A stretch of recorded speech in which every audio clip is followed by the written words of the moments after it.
खाना एक कहे न जाए वस्त्र भूखन। प्रणाम सुंदर साथ जी। आप भक्त श्री राज महाराज वे धाम के धनी सच्चिदानंद स्वरूप आप श्री प्राणनाथ जी फरमा रहे हैं, मेरे प्रीतम के अंग के ऊपर धारण किए हुए इस शोभा को वस्त्र या भूखन का नाम भी कैसे देवे। वो हक अंग ही है। वस्त्र या भूखन का नाम दे दिया तो वो तो अंग से अलग हो गया। जैसे हमने कुर्ता पहना तो वो कुर्ता हमारे अंग से अलग है, तभी तो उसके कुर्ता कह दिया। मेरे प्रीतम के अंग के ऊपर जो जामा सुहाता है, वो जामा किसी चीज से बना हुआ नहीं है। वो मेरे प्रीतम के अंग का ही नूर है। वो झलक रहा है। कैसी शोभा लिए झलक रहा है? तो रूहों ने चित्त चाही। रूह के दिल में जैसा स्वरूप देखने की चाहना हुई, वैसे ही स्वरूप स्वतः ही अपने आप दिखाई पड़ जाता है। तो उसे वस्त्र का नाम भी कैसे दे सकते हैं, या भूखन का नाम भी कैसे दे सकते हैं? यहाँ इस खेल के अंदर, इस संसार में उसे वस्त्र या भूखन कह दिया। अर्श में वो नाम भी नहीं दे सकते। धनी जी फरमा रहे हैं कि कैसे उसको नाम कहूं मैं। यदि उसे भूखन कह दिया या बस्तर कह दिया तो वो तो हक अंग से अलग हो गया। जैसे पटुके की बात कल कह दी, को कह रहे कि पटका कहूं या किसे भूखन कह दूं। वो ऐसे ही शोभायमान अनंत रंग तरंग से ऐसे लग रहा है कि जैसे नंग जड़े हुए, ऐसे लग रहा है कि जैसे सोना और चांदी से उसके अंदर नक्काशी की हुई है। जबकि अर्श में न तो सोना है, न चांदी है, न जवेरात है, न नंग है, न किसी चीज की अर्श में आवश्यकता है।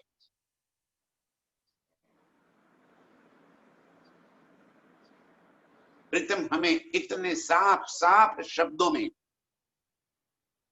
ये बात समझा रहे हैं। अर्श का श्रृंगार कैसा है? तो कहा कि चित्त चाह्या। भूखन कैसे है? तो कहे कि चित्त चाह्या। मेरी रूह जैसे मेरे प्रीतम को सजे हुए देखना चाहती है, वैसी ही सजावट प्रीतम के अंग के ऊपर नजर आ जाती है। यदि मैंने चाहा कि फूलों से सजे हैं तो मेरे प्रीतम फूलों से सजे। मैंने चाहा पत्तियों से सजे है तो पत्तियों से सजे।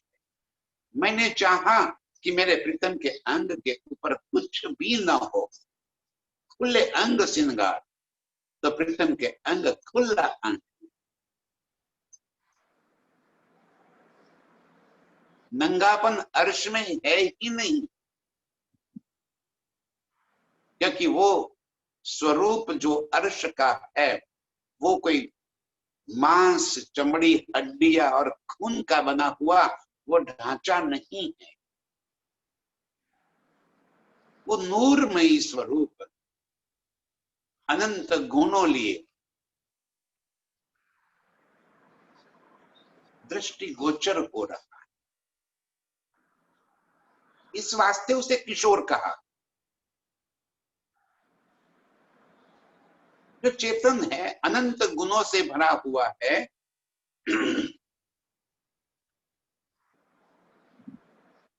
तो किशोर ही तो स्वरूप मिलेगा। बुढ़ापा वहीं पे हो ही नहीं सकता, बीमारी वहीं पे हो नहीं सकती, क्योंकि वो यहाँ की जो फिजिकल बॉडी है हमारी, वैसी फिजिकल बॉडी अर्श में नहीं है। जो तन हमें यहाँ पे मिला है ये पंच तत्व से बना हुआ, वो पंच तत्व से बना हुआ तन अर्श में नहीं है। वो नूरमयी स्वरूप, उसे न तो श्रृंगार की आवश्यकता है न भूखन की आवश्यकता है। मेरी रूह चाहती है ये कहे न जाए वस्त्र भूखन, क्योंकि बस्तर या भूखन बाहरी चीज हो गई, ये बाहरी चीज नहीं है। ये चीज दुनिया के बस्तर और भूखन यहाँ दुनिया के अंदर है। अर्श में न बस्तर है न भूखन है।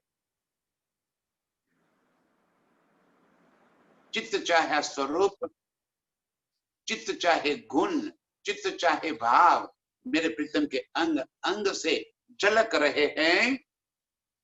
जो शोभा देता हाकांग को, ताए क्यों नाम धरिए ए। जिन चीजों से मेरे प्रीतम के अंग की शोभा बनी हो, उनको इस संसार के नामों में कैसे कहा जाए कि वो वस्त्र है या ये भूखन है।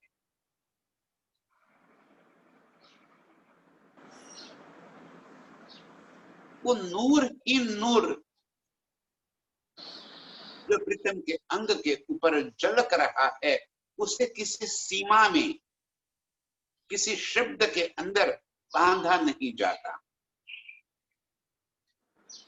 वो इससे परे है। जो शोभा देत हक अंग को, जो नूर मेरे प्रीतम के अंगों की शोभा को और अधिक सुंदर दिखा रहा है, उसको नाम कैसे कहते हैं कि ये पटुका है, ये जामा है, ये इजार है। यहाँ तो और जो चीजें है आभूषणों की, तो इन आभूषणों का नाम बता दे।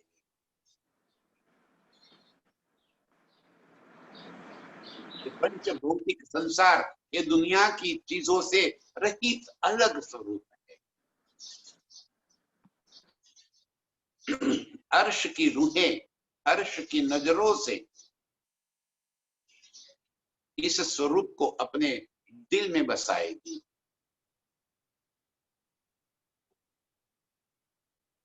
यदि ये संसार की चीजों से बना हुआ होता तो सारी दुनिया उसे अपने नजरों में बसा लेती, सारी दुनिया उसको देख लेती, सारी दुनिया अपने दिल में बसा लेती।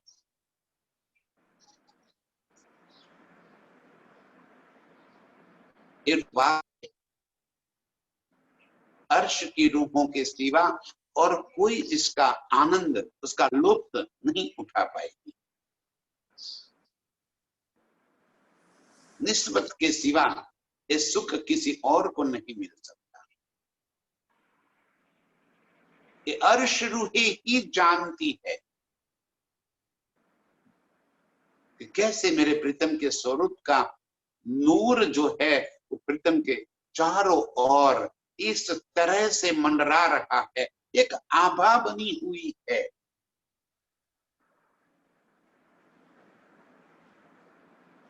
चारों तरफ से वो नूर ही इस तरह से झलक रहा है कि मैं जैसे चाहती हूं वैसी ही वो शोभा धारण कर रहा है। इस तरह से ये प्रीतम के स्वरूप को हमें दिल में बसाना है।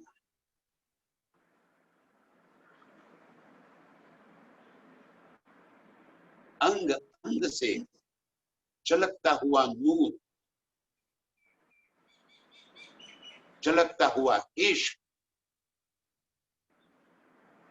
झलकता हुआ तेज, रोशनी, नरमाई, कोमलता, चेतनता, एक एक अर्श के गुण जो मुझे इतना आकर्षित किए हुए है। ये स्वरूप दिल में बसने के बाद दिल में और कोई चीज बसने की जगह ही नहीं बचती। ये शोभा दिल में बस जाने के बाद कोई अवकाश ही नहीं है कि जिसमें और कोई चीज बस जाए। संसार की सारी चीजें उससे बाहर हो जाती है, देखने का नजरिया बदल जाता है।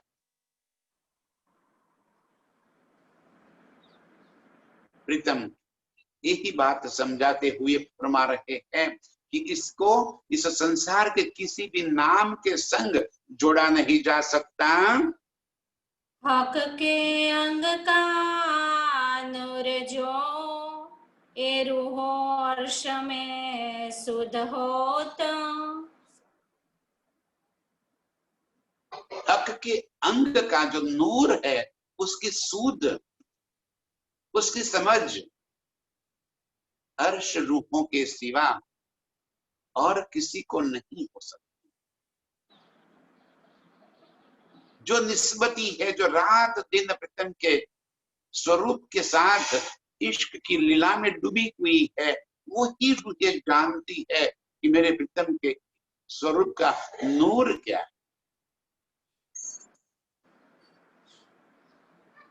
और वो ही रूहे अपने चितवन में इस स्वरूप को बसा सकती, ये उनका काम है। अर्श की रूहें ही जानती है कि नूर क्या है वास्तविक में। नूर का मतलब सिर्फ प्रकाश या तेज नहीं है, नूर के अनंत गुण है। इस सारे गुणों का सम्मिश्रण ही नूर है और वही मेरे प्रीतम का स्वरूप है। अर्श की रूहें यही जानती है कि वो नूर कैसा है, वो ही इस स्वरूप को अपने दिल में बसा रही है।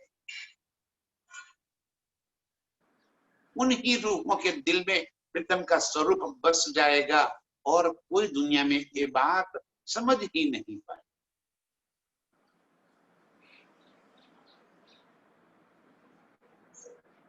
निस्बत के सिवा ये सुख लेने का और कोई नहीं कर पाएगा।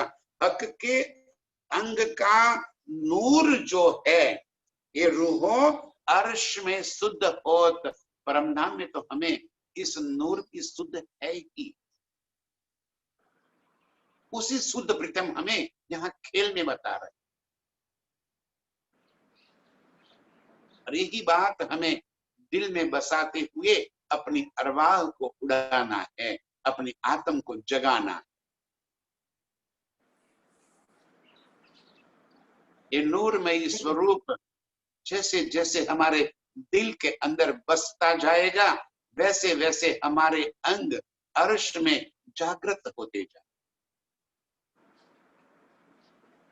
प्रीतम का जो अंग हम रूहों के दिल में बस गया, अर्श में हम रूहों के उस अंग को वहीं पे चेतनता प्राप्त होगी, वो जागृत होते चले।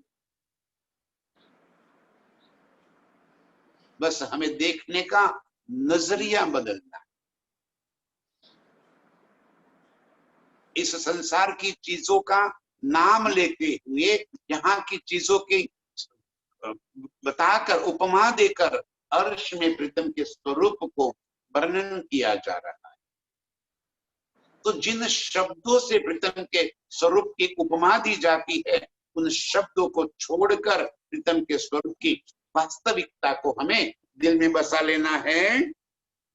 इत शब्द न कोई पहचही, जो कोट रोशन कहूँ जोत। अब वहां पे कोई शब्द पहुंच ही नहीं पाता, इसीलिए तो शब्दातीत है और हम शब्दों में उलझ गए। वाणी में मेरे प्रीतम के अंग के नूर को शब्द के स्वरूप में यहाँ पे वाणी में लिखा है। वाणी में इसलिए लिखा है कि यदि इसके लिए कोई शब्द प्रयोग ही न करते तो वाणी ही कैसे आती। ये वाणी शब्द का ही तो समूह है। बिना शब्द में लाए हुए मेरी रूह को ये बात कैसे पहुंचाते प्रीतम। हक का हुक्म हमें यहाँ पे जगा रहा है, लेकिन वो जगावे तो कैसे।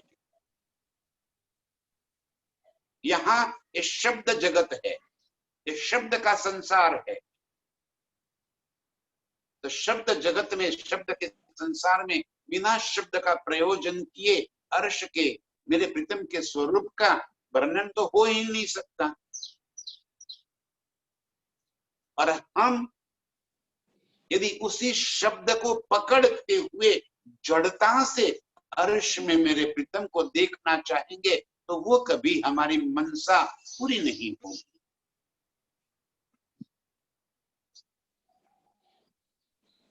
हमें शब्द को यहाँ छोड़ के आगे बढ़ना है। जिन शब्दों से प्रीतम के स्वरूप की उपमा दी गई है, तुलना की गई है, वो तुलनात्मक शब्द को अर्श में हम कैसे पहुंचा सकते हैं। जामा, पटुका या बस्तर, भूखन, मुगट, पाग या केश, नेत्र, उनके अंग, अंग के गुण, तेज, नूर, सारे शब्द ही तो है। उस शब्दों को छोड़ते हुए हमें उसके वास्तविक अनुभूति को दिल में बसा लेना है। फिर कोई शब्द का आवश्यकता नहीं रहेगी, आप शब्द से परे हो जाओगे।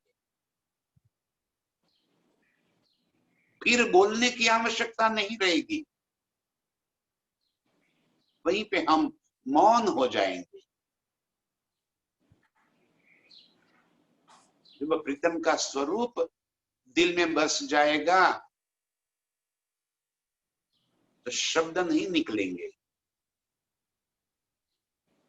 वहीं पे मौन हो जाए, शब्द समाप्त हो जाए, शब्द बचेंगे ही नहीं, सिर्फ अनुभूति रहेगी, एहसास रहेगा उसका। और वो एहसास हमें दिल में बसाना है। प्रीतम के स्वरूप को दिल में बसा लेना है। हमें समझाने के लिए यहाँ पे वस्त्र या भूखन या अंगों के नाम ले लेकर उसकी शोभा, उसके गुणों को बताया गया है। क्या किसी के नेत्रों में भरे हुए प्यार को हम यहाँ भी देखते हैं, तो क्या उस नेत्रों से देखे हुए प्यार को हम शब्द में बयां कर सकते हैं? ना, उसको तो सिर्फ हम अनुभूति कर सकते हैं, समझ सकते हैं। किसी के नेत्रों से नेत्र मिल गए और उस नेत्र के अंदर प्रेम की भाषा है, करुणा की भाषा है, तिरस्कार की भाषा है, गुस्से की भाषा है, नफरत की आंधी चल रही है उस नेत्रों के अंदर, और वो सारी बात हम देखते हैं, लेकिन उसे शब्द में नहीं ला सकते।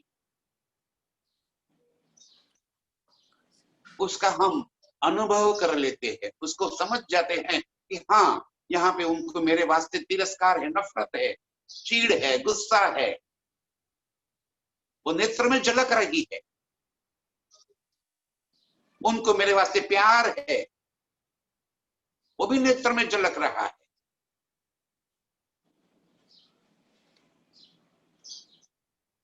तो अर्श में मेरे प्रीतम के अंगों से जो इश्क झलक रहा है, वो शब्द में कैसे हो सकता है? उनके नेत्रों से निकलने वाले अनंत जो गुण हैं, उसको शब्द में कैसे ला सकते हैं? उनके अंग का नूर कई प्रकार की शोभा लिए हुए है, उस शोभा को हम शब्द में कैसे ला सकते हैं? शब्द से उठकर हमें आगे बढ़ जाना है, उस स्वरूप की अनुभूति को दिल में बसा लेना है। बार बार प्रीतम भी हमें यही बात समझा रहे हैं। जड़ता को दिल से निकालकर चेतनता को दिल में भरना, पूरे अर्श को देखने का नजरिया बदल जाएगा। फिर चाहे अर्श की जिमी, आसमान, वायु, वन, मोहलाते, चाहे कुछ भी हो, हर चीज को देखने का नजरिया बदल जाएगा जब आप शब्द से परे हो जाओगे। तब वो खुशबू का एहसास होगा। वो खुशबू को आप शब्द में नहीं बांध सकते, वो तो दिल में बस जाती है। प्रीतम हमें यही बात कहते हुए कह रहे हैं कि इत शब्द न कोई पहुंच ही। अर्श में कोई शब्द पहुंच ही नहीं सकता। ये जितने भी वर्णन किए हुए शब्द है, वो सारे यहाँ के ही प्रयोजन में लाए हैं, यहीं पे प्रकट किए हुए हैं, यहाँ के शब्द है। वो शब्द हमारी सुरता को नहीं पहुंचा सकते। शब्द से हमें रास्ता जरूर मिल जाएगा, शब्द से हमें एक मार्ग मिल जाएगा, एक रास्ता हम तय कर पाएंगे कि मुझे किस तरह से चितवन करनी है, कैसे मुझे प्रीतम के स्वर्ग को दिल में बसाना है। ये मार्ग मिल जाएगा, फिर उसी मार्ग पे आगे बढ़ जाना, शब्द पीछे छूट जाएंगे और प्रीतम का स्वरूप जैसा है वैसा ही आपके दिल में बस जाएगा। वो जैसा है वैसा देखना है, हमें उसमें अपनी बुद्धि का प्रयोग करके उसको कुछ और नहीं कर सकते। बुद्धि से परे है, चातुरी से परे है। बुद्धि का प्रयोग हमारे अंदर चतुराई भर देता है।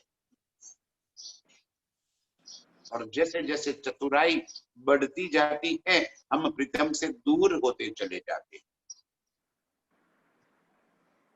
ये चतुराई का काम नहीं है।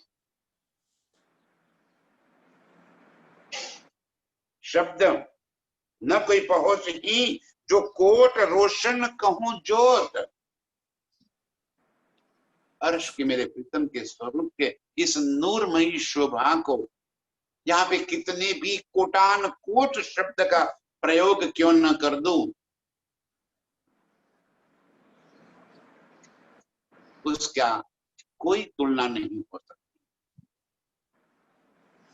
कितने भी शब्द प्रयोग किए जाएं, अर्श की एक रीति के बारीक कण को भी यहाँ के शब्द से नहीं बांधा जा सकता।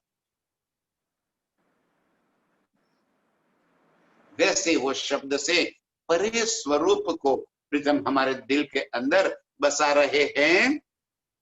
नाक अंगुरिया अंगूठे कोई दिया न निमुना जाए। नख, अंगुरिया और अंगूठे, चाहे हाथ के हो चाहे चरणों के,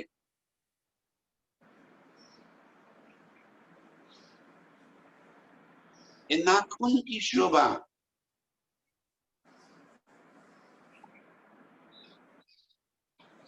कह रहे हैं कि इस ब्रह्मांड के अंदर जितने रेती के कण हैं वो सारे कण सूर्य बन जाएंगे। ध्यान से सुंदर कर, इस ब्रह्मांड के अंदर रेती के जितने भी कण हैं वो सारे रेती के कण सूर्य के समान तेजोमय बन जाए और सारे सूर्य की रोशनी इकट्ठी कर दी जाए। अर्श में मेरे प्रीतम के नाखून के बराबर नहीं हो सकती।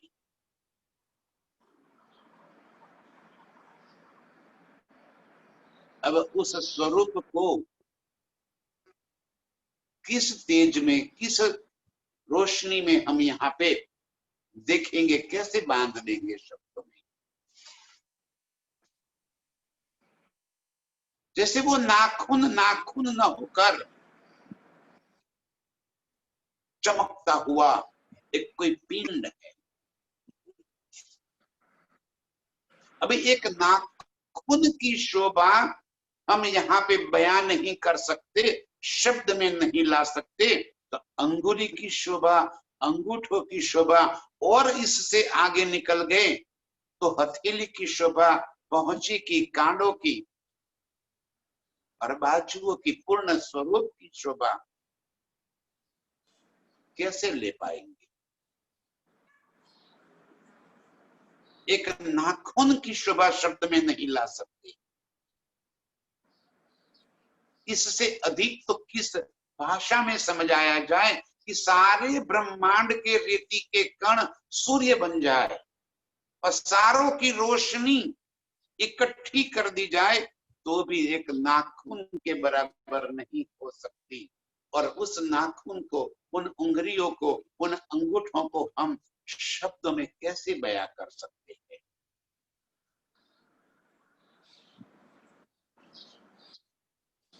उसकी शोभा और उसकी सुंदरता को अर्श की नजरों से हम रूहें ही देख पाएगी, हम रूहें ही जानती है।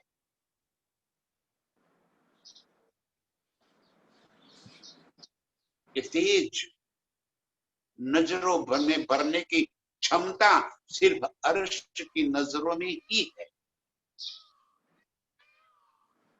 अर्श की रूहें ही इस स्वरूप को अपने दिल में बसा सकती है।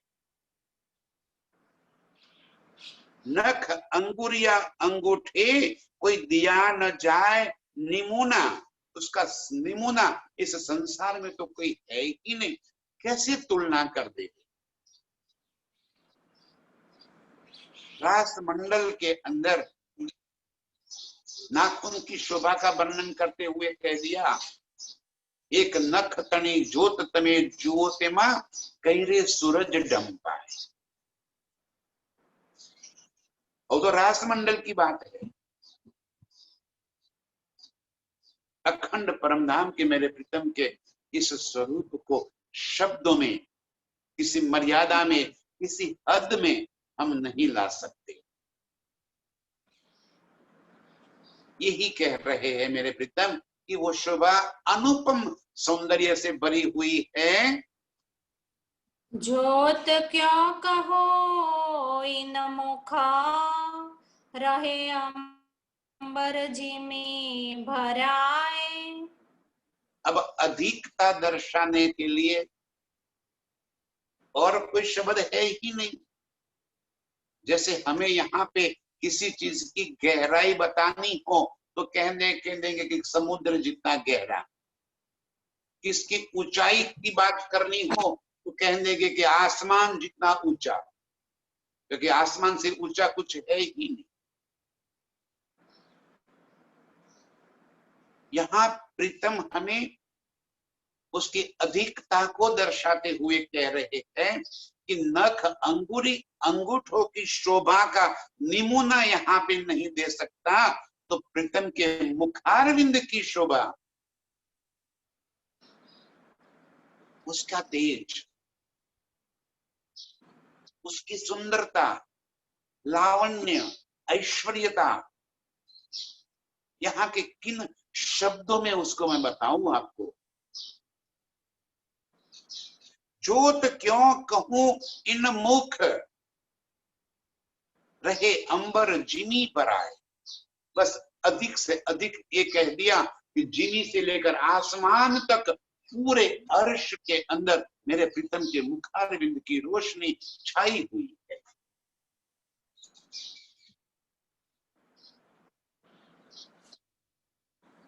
जब मेरी नजर प्रीतम के अंगों की लालिमा की तरफ पड़ती है तो पूरा अर्श उसी लालिमा में रंग जाता है।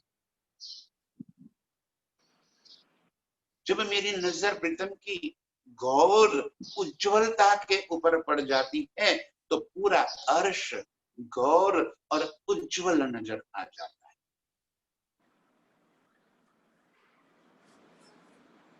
जब मेरी नजर प्रीतम के कजरारे नैनों के पर पड़ जाती है, उनके काले घने केश के ऊपर पड़ जाती है तो पूरे आसमान में, पूरे अर्श में जैसे अंधेरा छा जाए।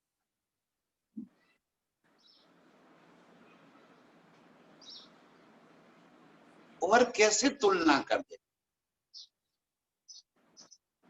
और कैसे बतावे।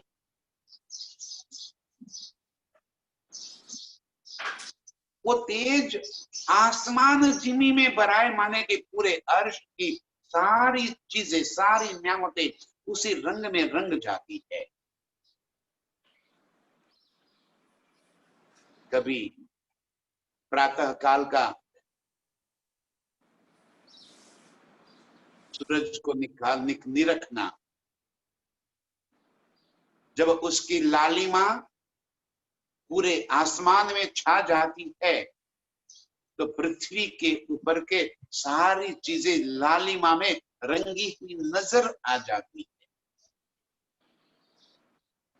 पेड़ पौधे भी वैसे लालिमा से भरे हुए नजर आते, आसमान में उड़ने वाले पंछी भी लालिमा से भरे नजर आते, बादल भी लालिमा से छाए हुए लाल रंग के नजर आता है। कुछ पल का ये नजारा होता है। अब यहाँ के सूरज के रोशनी से ये नजारा हो रहा है, अर्श में मेरे पृथ्वी के अंगों की रोशनी जब अर्श के ऊपर छा जाती है, उसी रंग में, उसी तेज में पूरा परमधाम छा जाता है। अर्श की हर चीज स्वयं प्रकाशित है। चमकने के लिए किसी बाह्य प्रकाश की आवश्यकता नहीं है, क्योंकि सारा का सारा मेरे प्रीतम के अंग का नूर ही तो झलक रहा है।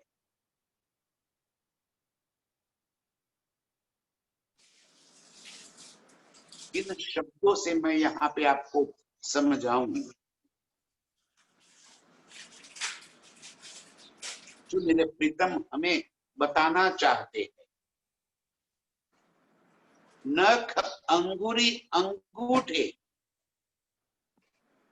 कहते कि उसकी शोभा में कैसे बताऊं यहाँ पे आपको, और यदि नाखून की शोभा नहीं बता सकता तो मेरे प्रीतम के मुखारविंद की शोभा तो कैसे बयान कर दूं। और उसी मुखारविंद के अंगों से एक एक अंग में भरे हुए कई कोटान कोट वो भाव, उसका तो वर्णन हो ही नहीं सकता। जैसे मेरे प्रीतम मुस्कुराते हैं,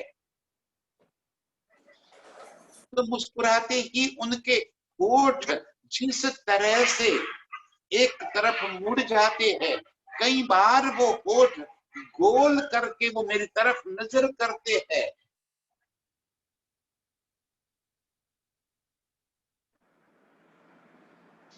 उस होठ को हिलाकर, उस होठ को मोड़कर, टेढ़े करके वो जो कुछ भी कहना चाहते हैं, वो सारी बातें मेरे दिल के भीतर बस जाती है।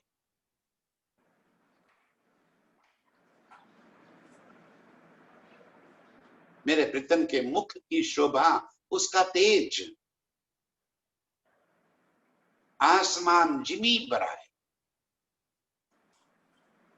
तो मेरे प्रीतम के नेत्र के भाव क्या हम रूहों के दिल में नहीं भर जाएंगे? किस नजरों से प्रीतम मेरी ओर देख रहे हैं, क्या वो बात मैं समझ नहीं पाऊंगी? कैसे वो अपने सर को हिलाते हुए अपने केश की लटकों को झुलाते हैं, वो इनका अदा, ये इनके इश्क की बातें क्या मैं नहीं समझ पाती हूं?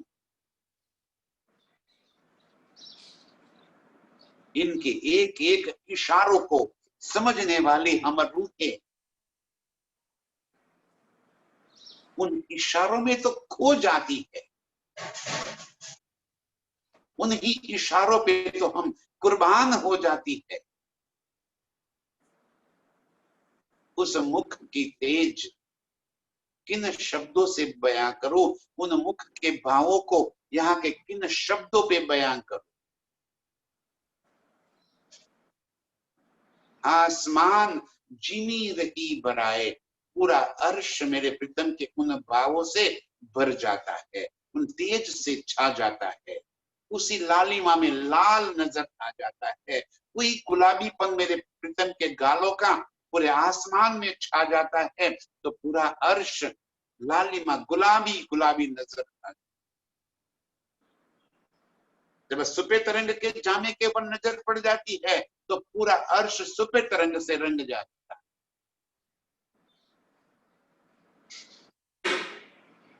बस ये लज्जत लेनी होती है, ये लज्जत शब्दों में नहीं है, ये लज्जत तो अर्श में नजर खोल कर देखने में है।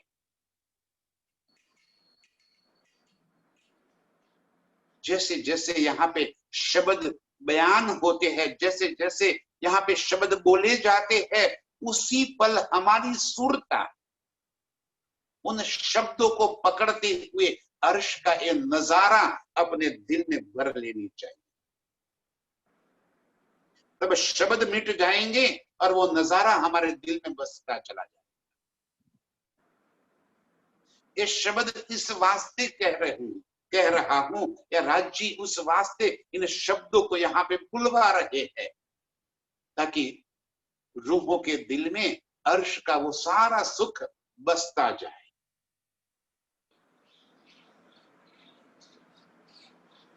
जब तो रूह जागृत होगी,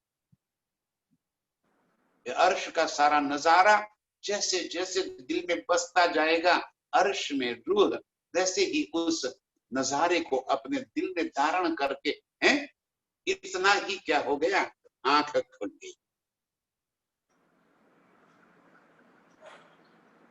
ये सुख मेरे प्रीतम हमें दे रहे हैं, खेल में लाकर अर्श के सारे सुख हमारे दिल के अंदर भर रहे हैं। इस मुख की शोभा को क्या कहूं, आसमान चीनी भराए सारे अर्श के अंदर इसकी शोभा छाई हुई है। पतली अंगुरिया उजला, शोभा क्यों कहूँ मुंदड़ियो मोखा। प्रीतम के हस्त कमल की पतली उंगलियां, और जब वो उंगलियां चलाते हैं, जब हाथ हिलाकर उंगलियों से अदाएं दिखाते हैं, उस उंगलियों का तेज जैसे आप आसमान में आपस में एक दूसरे के संग जंग करता हुआ पूरे परमधाम में छा जाता है।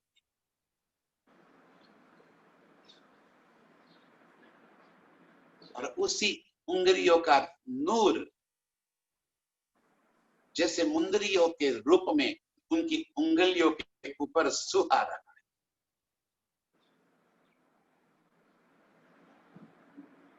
पतली, नाजुक, कोमल, उज्जवल, गौर,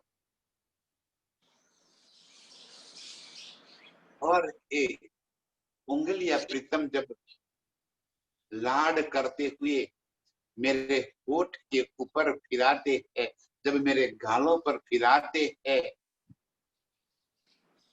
उनकी हाथों से जब मुझे अपनी बाहों में भर लेते, तब ये उंगलियों की कोमलता, नरमाई, उसका एहसास होता है। वो तो मैं जानूं वो सुख क्या है, जब प्रीतम की उंगलियां मेरे मुख के ऊपर फिर रही, जब प्रीतम मुझे लाड करते हैं, वो सुख तो मैं जानूं। पतली अंगुरियां उज्जवल, प्रीतम के हाथ की पतली उंगलियां अत्यंत उज्जवलता से भरी हुई, नरमाई और कोमलता से भरी हुई, और एक एक उंगली के अंदर मुंदरियां झलक रही, अंग का नूर ही उसी उंगली का नूर जैसे मुंदरी बनकर, अंगूठी बनकर, अंगूठी के वो भी मुंदरी इसलिए कहा गया कि उसके ऊपर कोई नंग लगा हुआ है, और उस नंग का तेज, उसकी किरणें चारों ओर फैल रही है। उसी किरणों से मेरे प्रीतम का मुख और अधिक चलहलाट कर रहा। ये सारी शोभा ये पतली उंगलियां और उसकी उज्जवलता की वजह से नजर आ रही है। ए देखे रूहा मोमिना, सोई जाने ये सुख। ये सुख तो वो पाएगा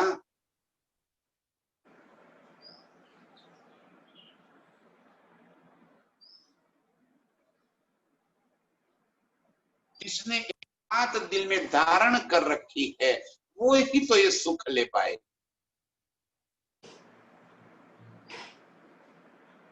वो सुख रूहों के सिवा और कोई कैसे ले पा सकती है।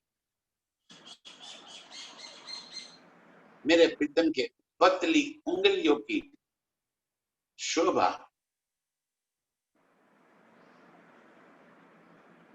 हम अर्श रूहों के सिवा और कोई नहीं ले सकता। ये सोई जाने मोमिन, अर्श की रूहें ही जाने कि वो सुख कितना अधिक मुझे मिल रहा है। लेके हथेली उज्ज्वला, सालों की पहुंचो ऊपर।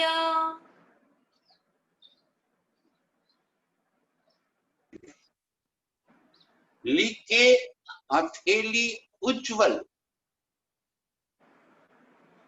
मेरे प्रीतम के हाथ की रेखाएं उज्जवल, हथेली अत्यंत लालिमा युक्त, वो पहुंची पहुंची कोई आभूषण नहीं पहुंचा, ये हाथ के ऊपर का जो हिस्सा है, हथेली के पीछे का हिस्सा, उसे पहुंचा कहा। लिखे हथेली उज्जवल, सलू की पहुंचो ऊपर। हथेली की ऊपर की हथेली में आई हुई ये उज्जवल रेखाएं और पहुंचों की लालिमा, हथेली की कोमलता, वो एहसास को देखने से थोड़ी होता है। हथेली का एहसास तो तब होता है जब प्रीतम के हाथ से हाथ मिल जाता है, वो हाथ हमारे अंगों के ऊपर फिर जाता है, तब तो वो शोभा नजरों में आती है। हाथ नरम है या कठिन है, वो तो जब हाथ से हाथ मिलाएंगे, हाथ हमारे अंगों के ऊपर भरेंगे, तब जाके उसकी कोमलता का एहसास होगा। लिखे हथेली उज्जवल, सलू की पहुंचो ऊपर, पहुंचो की सुंदरता,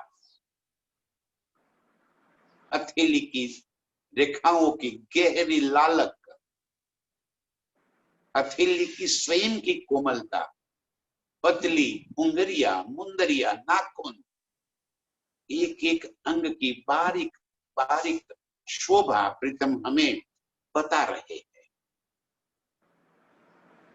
हमें उसका एहसास करना है। ये बेवरा कहते अकला, हाय हाय और वार रहे तो क्यों कर। फिर रूह की तड़प और बढ़ती जाती है। कैसे मेरे प्रीतम के अंगों को मैं शब्द में लाऊं। प्रीतम के अंगों को निरखने के बाद क्या मैं अपने होशो हवास को, अपने आप को बचा के रख पाऊंगी कि वो स्वरूप को देखने के बाद उसका बयान कर दूं, उसको शब्द में बता दूं, उसके बखान करूं, उसके गुण गाऊं,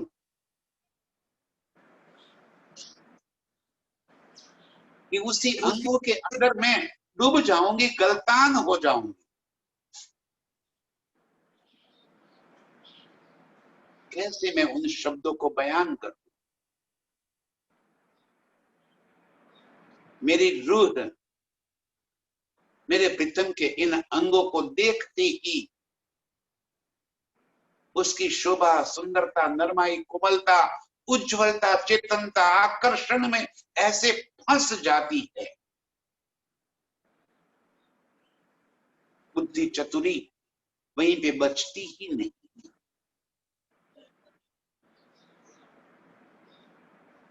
कैसे बहन, तो कैसे बयान हो रहा है? ये मेरे हक के हुक्म के अधीन है। मेरे प्रीतम का हुक्म ही हमारे सुरता को बांधे हुए। हुक्म बोला तो हुक्म बोला है तो हुक्म कहलावा।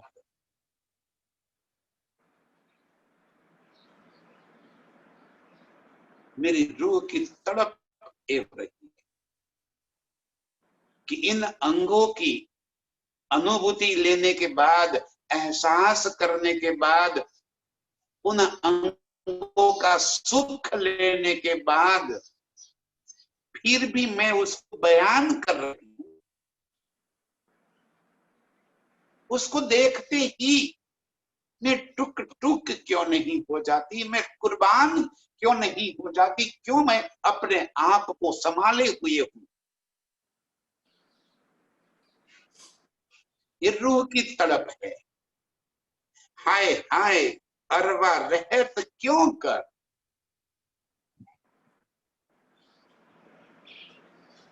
कैसा कठिन कठोर हृदय हो गया है मेरा कि प्रीतम के स्वरूप को निरखने के बाद, इस सुंदरता का एहसास करने के बाद उसका बयान कर रहा है, उसको बोल के बता रहा है। हाय हाय ये फट क्यों नहीं जाता, ये सांस रुक क्यों नहीं जाती।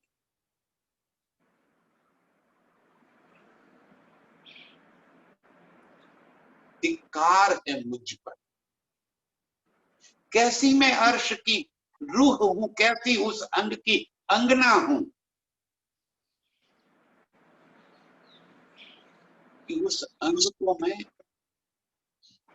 देखने के बाद भी अपने होश बचाए हुए हूं। उस अंग को से देखने के बाद भी मेरी सुरता अभी भी खेल के अंदर पड़ी हुई है। हाय हाय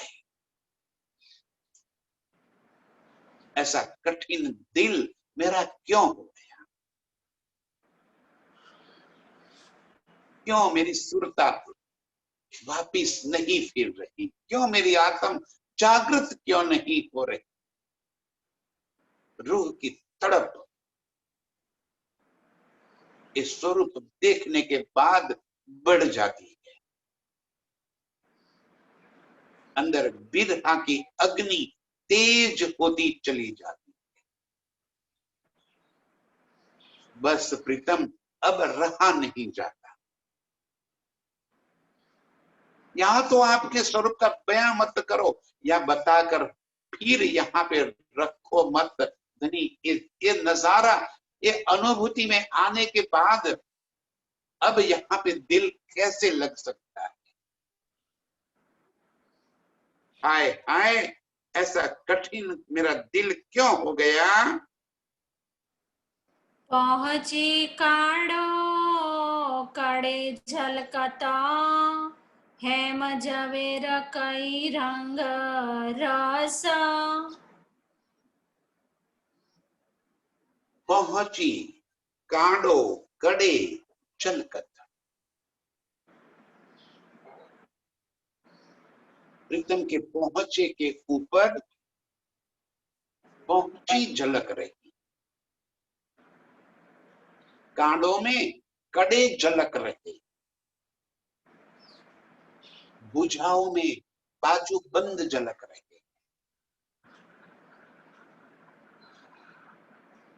और कैसे है हेम जवेर कई रंग रस ऐसे चमक रहे हैं जैसे सोने हीरे मोती चमक रहे।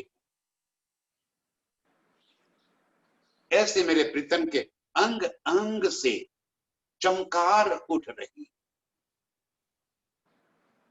उस हथेली से इतनी शोभा झलक रही है कि ऐसा एहसास होता है कि जैसे पहुंची पहनी। उस कांडों पे कड़े ऐसे झलक रहे हैं जैसे कोई हीरे के कंगन पहने। उस कांडों की चमक को और अधिक चमका रहा। ये शोभा, ये सुंदरता बरनी न जाए, कैसे बताऊं मैं। ऊंची कांडो कड़े जलकत हेम झवेर कई रंग रस। जैसे अनंत किरणों से उठती हुई मेरे प्रीतम के हाथ की हथेलियां, उसकी मिहिन रेखाएं, उंगलियां, मुंदरी, नाखून, अंगूठे, कांडे, कड़े पहुंची आ। एक एक शब्द सुनकर मेरा कलेजा जैसे फट जाता है। एक एक शब्द शब्द ना होकर मेरे दिल के भीतर तीर चल जाते हैं।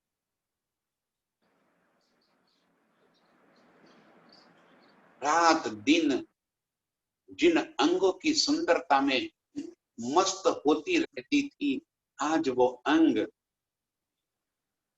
मुझसे दूर।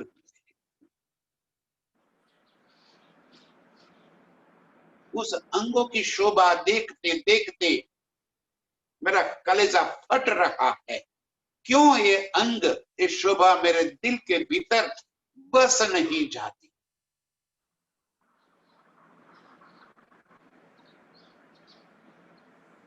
आशिक रूह इस शोभा को देखते देखते तरस जाती है, तड़प उठती है। इतनी सुंदरता जिसका कोई शब्द में बयान नहीं हो सके, ऐसे मेरे प्रीतम के पहुंचे कांडो और उसके बुखन ऐसे चमक रहे हैं। दिल चाहा रूप रंग ल्यावहे, जो देखिए सोई सरास। दिल चाहा रूप रंग लावही, पहुंची कैसी है, उसके ऊपर किस तरह की नक्शकारी है, कितने कितने रंग के नंग जड़े हुए हैं। दिल चाहा, जो रूह जैसा देखना चाहती है वैसे ही स्वरूप में वो पहुंची और कांडे नजर आते। दिल चाहा रूप लाती, उसके ऊपर के चित्रकारी और जो नंग लगे हैं उसकी शोभा दिल चाहिए। दिल चाहा रूप रंग लाव ही, जो देखिए सोई सरस। जहां भी नजर पड़ जाती है अति सुंदर, अत्यंत सुंदरता से भरे हुए मेरे प्रीतम के इन अंगों की शोभा, ये सुंदरता, ये नजाकत मेरे दिल के अंदर बस जाती। बस इसी में मैं रल गल जाऊं, रात दिन यही मस्ती मेरे अंदर चढ़ी रहे और इसी मस्ती में मस्त होती हुई सभी रूहों के चरणों में मेरा कोटि कोटि प्रणाम। प्रणाम।